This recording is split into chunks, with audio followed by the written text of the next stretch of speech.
근데 대표님들이 제일 많이 물어보시는 것 중에 하나가 아무리 찾아봐도 자기 제품에 대한 시장이 없다는 거예요. 찾아보면 잘 없거든요. 본인들이 만든 제품에 대한 시장이 없어요. 당연히 시장이 없는 거예요. 왜 없냐? 최초의 아이템이니까 당연히 그 관련된 시장이 없는 거죠. 똑같은 시장을 누가 조사한 적이 없어요. 새로 만드신 거잖아요. 만약 그 시장을 찾았어.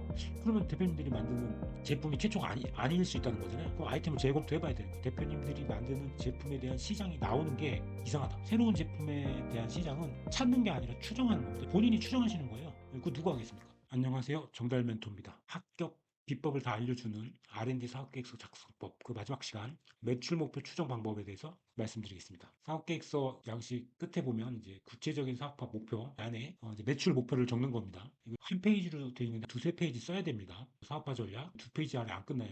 이것도 한 세네 페이지 쓸 수 있어요. 매출 목표를 잘 써야 되는 이유는 탈락 사유에 제일 많이 나와요. 첫 번째가 매출 목표의 근거가 부족하고 실현 가능성이 없다. 이런 식으로 나와요. 항상 매출 목표가 잘못됐다는 거예요. 매출 목표를 엄청나게 잘 써도 그렇게 나와요. 매출 목표가 제대로 안 되면 탈락 사유가 된다는 거죠. 그래서 잘 적어야 돼요. 근데 대표님들이 제일 많이 물어보시는 것 중에 하나가 아무리 찾아봐도 자기 제품에 대한 시장이 없다는 거예요. 찾아보면 잘 없거든요. 본인들이 만든 제품에 대한 시장이 없어요.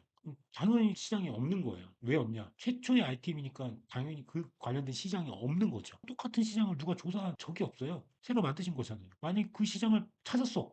그러면 대표님들이 만드는 제품이 최초가 아닐 수 있다는 거잖아요. 그럼 아이템을 재검토해봐야 되는 거예요. 대표님들이 만드는 제품에 대한 시장이 나오는 게 이상하다. 새로운 제품에 대한 시장은 찾는 게 아니라 추정하는 겁니다. 본인이 추정하시는 거예요. 그거 누가 하겠습니까? 비슷한 시장을 조사한 다음에 내 시장은 이 틈새 시장은 여기쯤에 해당될 거니까 본인이 추정하시는 거예요. 거기서 목표를 어떻게 하겠다 이렇게 정하시면 매출 목표가 되는 거예요. 논리는 대표자나 기획자들이 만드는 거죠. 누가 정해주진 않아요. 얼마나 좋아요. 그나마 다행이지. 누가 또 정해준 대로 하면 또 그거대로 해야 되니까 공부해야 되고 힘든데 그냥 내가 정하는 거잖아. 내 거니까. 이거만 하면 돼요. 이거 근데 머릿속엔 다 하셨어요, 분명히. 분명히 자기 제품에 대해서 어떻게 팔고, 이 정도 될 거라는 거는 고민하셨어. 문제는 그걸 정리를 안 했다는 거죠. 그걸 정리하면 됩니다. 이거 정리하면 돼. 시장 규모 추정하는 템, 셈, 쏨 방식이 있어요. 이거는 인터넷 찾아보시면 다 나와요. 유튜브에서 강의 찾아보시고, 이렇게 하는 거구나. 이해하신 다음에 작성하시면 돼요. 템은 전체 파이, 전체에 대한 거고, 유효 시장은 그 전체 중에서 일부가 있을 거 아니에요? 예를 들면 뭐 나이로 나눴다던가,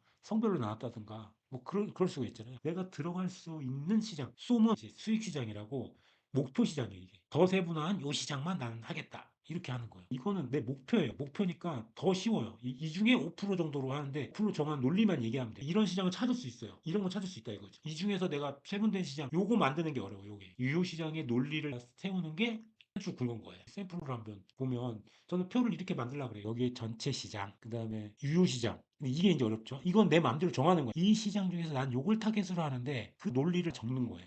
뒤에 상세하게 설명드릴게요. 이 목표 시장은 여기서 제 기준에 따라서 시장을 정했을 거 아니에요. 그 시장에서 그냥 목표 몇 프로 하겠다. 몇 프로 내 마음대로 할 수 있잖아요. 그렇죠? 그러니까 이게 제일 어려운 거고 이건 시장에 다 나오고 요것만 내가 찾으면 돼요. 이 논리에 의해서 결국은 이 시장의 몇 프로가 이 시장이겠죠. 그리고 이 시장의 몇 프로는 뭐 목표 시장이고. 다시 설명드리면 전체 시장 이건 구할 수 있습니다. 내가 속한 시장에 나보다 위에 있는 시장 그리고 그 전체 시장 중에서 유효 시장은 내가 나눠서 선택한 시장인데 나누는 기준을 내가 정한 거예요. 내 제품은 이거니까 내가 정하는 거예요. 그 논리를 세우시고 그 유효 시장에서 몇 프로를 목표로 하겠다는 게 목표 시장이에요. 여기서 돈 벌겠다는 거죠. 이게 매출 목표인 거죠. 대체 그러니까 매출 원가는 뭐 재료비 같은 거 들어가는 거 있을 거 아니에요. 중개업이면 중개 수수료 들어갈 거고 인건비는 고용 몇 명 하겠다. 한 명당 평균 얼마 하겠다. 그렇죠? 그다음에 인건비 제한 판관비 쓰는 거 개발비, 마케팅비, 운영비 세 가지만 쓰면 돼요. 그거 뭐 얼마씩 하겠다. 근데 이걸 다 사유를 쓰라는 거예요. 그러면 매출 목표가 나올 거고 판관비가 나올 거고 매출에서 판관비 빼면 영업이익이 되는 겁니다. 매출 목표를 세우는 팁을 드리자면 산출 근거는 최대한 상세하게 해라. 이제 엑셀로 쓰시면 되죠. 시장 규모를 추정할 때 자체 기준을 만들어라. 연도별로 써야 되니까 1%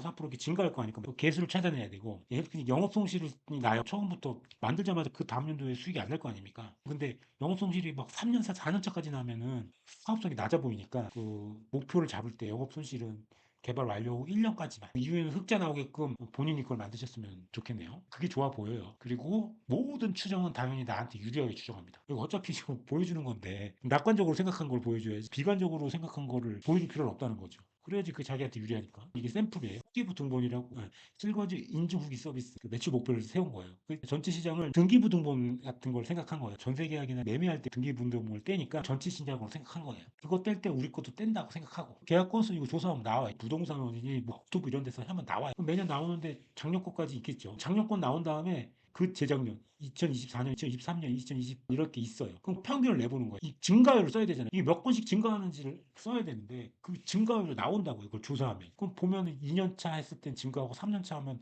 평균 내보면 감소하고 이럴 수도 있어요. 그러면 2년 차 증가한 것만 갖고 평균을 내자는 거예요. 평균을 내서 증가시켰다 그러면 뭐라고 할 수는 없잖아요. 됐죠? 나머지 증가율은 그렇게 계산하는 거예요. 그런 식으로 근거를 찾는 거예요. 이 전체 시장은 분명히 있어요. 증가율을 계산해서 여기다 곱해줘라. 그럼 된 겁니다. 그리고 이거를 건당 3,000원으로 생각했다. 계약한 사람이 그걸 다 본다고 가정했어도 매출이 1,800억이라는 거죠. 실제로는 등기부 등본도 1,000억 이상 나와요. 매년 징수 수수료가. 그러니까 이게 비슷하게 한 거예요. 이건 전체 시장이라는 거죠. 아직까지 이런 거 없어요. 내가 추정한 거잖아요. 이게 매출이 1번이고 부동산 공인중개사 대상으로 하는 또 매출이 있는 거예요. 그것도 이런 식으로 계산한 거예요. 공인중개사가 사무소가 지금 몇 개인데 매년 증가한 걸로 나왔어. 그래서 증가한 걸로 썼고 그 매출이 회원 가입당 그 10만 원이에요. 연회비가. 그래서 10만 원 곱한 거야. 그러면 매출이 이렇게 된다는 거죠. 이거는 내 제품을 모든 국민이 다 쓴다고 생각할 때 전체 시장을 한 거야. 그 다음부터는 유효시장이니까 내가 조건을 줄여나가고 전월세 계약 건수 200만 건인데 매매 건수를 뺀 거예요. 전 월세 집 구할 때만 본다 치자. 그럼 200만 건이다. 줄였죠 일단. 그 다음에 공인중개사도 이 중에서 가입할 사람은 1%밖에 안 될 거다. 이런 식으로 써갖고 이렇게 줄인 거야. 근데 요거 1%가 처음에 1%고 그 다음에 조금씩 늘어났겠죠. 그거 그냥 내 마음대로 정한 거예요. 몇 프로씩 늘어났다. 그 매출도 그러면 그거에 대해 10만 원 곱하면 매출이 되겠죠. 이것도 유효 시장이야. 우리가 타겟으로 해볼 시장.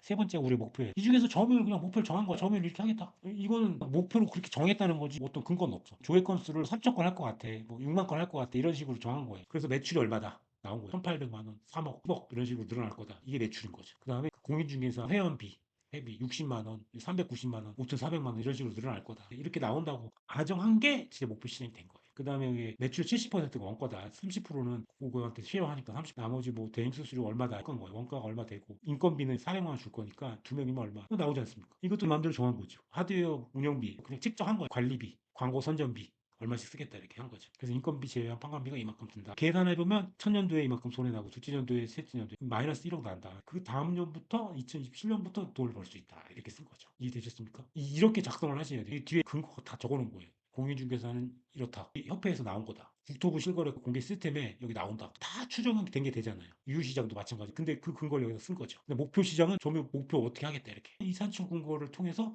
매출 목표가 나온 겁니다. 이해하셨죠? 하나 더 보면 수거맨이는 분리수거 대행 서비스예요. 이것도 전체 시장을 한 거예요. 아파트 수 나오죠. 2020년 기준이래요. 아파트에 사는 가구 수가 1,000만 가구, 1,100만 가구 이렇게 늘어난대요. 이렇게 수도권 아파트 조사하면 다 있습니다. 그다음에 여기서 수도권 아파트에서 2012년 이후로 한 거를 그 신축이라고 생각하고 그 신축 아파트는 그 중에 몇 개다. 구축 아파트는 이 서비스 안 하겠다는 거죠. 그리고 잠재 고객 13%를 정했다. 14% 기준 정한 건 어디 있어요. 그리고 유효 것도 내가 정했다고 했잖아요. 3.9%다. 이 근거가 있어요. 그래서 목표는 이 잠재 고객의 몇 프로를 고객으로 하겠다 해서 나온 거예요. 그리고 월정액이 11,000원이다. 그거 곱하기 가구수 곱하면 이게 매출액이 나오는 거예요. 이렇게 구한 겁니다. 비용도 똑같아요. 원가, 인건비, 판관비. 인건비 제한 판관비 똑같아요. 상세하게 쓰는 거죠. 보통 인원수. 인건비 공용 인원이고 인원 얼마 주겠다. 원가 제외하면 돼. 그다음에 판관비에 대해 그 내용 상세하게 썼잖아요. 그리고 설명을 한 거예요. 전국 아파트는 여기서 찾아왔다. 수도권 아파트, 신축 아파트는 뭘 정의했다. 잠재 고객 수는 왜 13%가 됐냐 했더니 알파 테스트 해보니까 의향을 물어본 거예요. 의향 할냐 할 거냐 말 거냐. 44%였대. 여기다 곱한 거죠. 그리고 수도권 아파트 이용률 정기 배출 월정액으로 할 사람이 있어. 이거 그냥 정한 거예요. 이거 어떻게 했냐 그러면 이런 거를 조사라는 게 있는 거예요. 신문사에서. 그걸 갖다 넣어버린 거지. 그래서 20%에서 유효시장이 나온 거고 그 목표 시장에서 매년 몇 퍼센트 성장하겠다? 적은 겁니다. 11,900원이네. 연도별 12개월 동안. 그래서 1년 차라도 6개월만 했대. 6개월은 왜냐면 프로모션 기간이니까 또 뺐나 보죠. 그리고 아파트를 영업을 해야 되는데 매출의 5%는 계속 광고를 집행한 비용을 쓰겠다. 그 다음에 비용에 대한 내용을 쓴 거예요. 이 산출 근거를 보면 신뢰도가 높아지는 거죠. 좋은 점수를 받을 수 있다는 겁니다. 적어도 탈락 사유는 안 되겠죠. 이거를 잘 하셔야 됩니다. 아시겠습니까? 그러면은 이것으로써 R&D 사업계획서 작성법 강의를 끝내겠습니다. 궁금한 거 있으시면 정달 멘토 네이버 블로그 오셔서 질문 남겨주시면 답변을 해드리겠습니다. 감사합니다. 또 다른 강의로 찾아뵙겠습니다. 고맙습니다.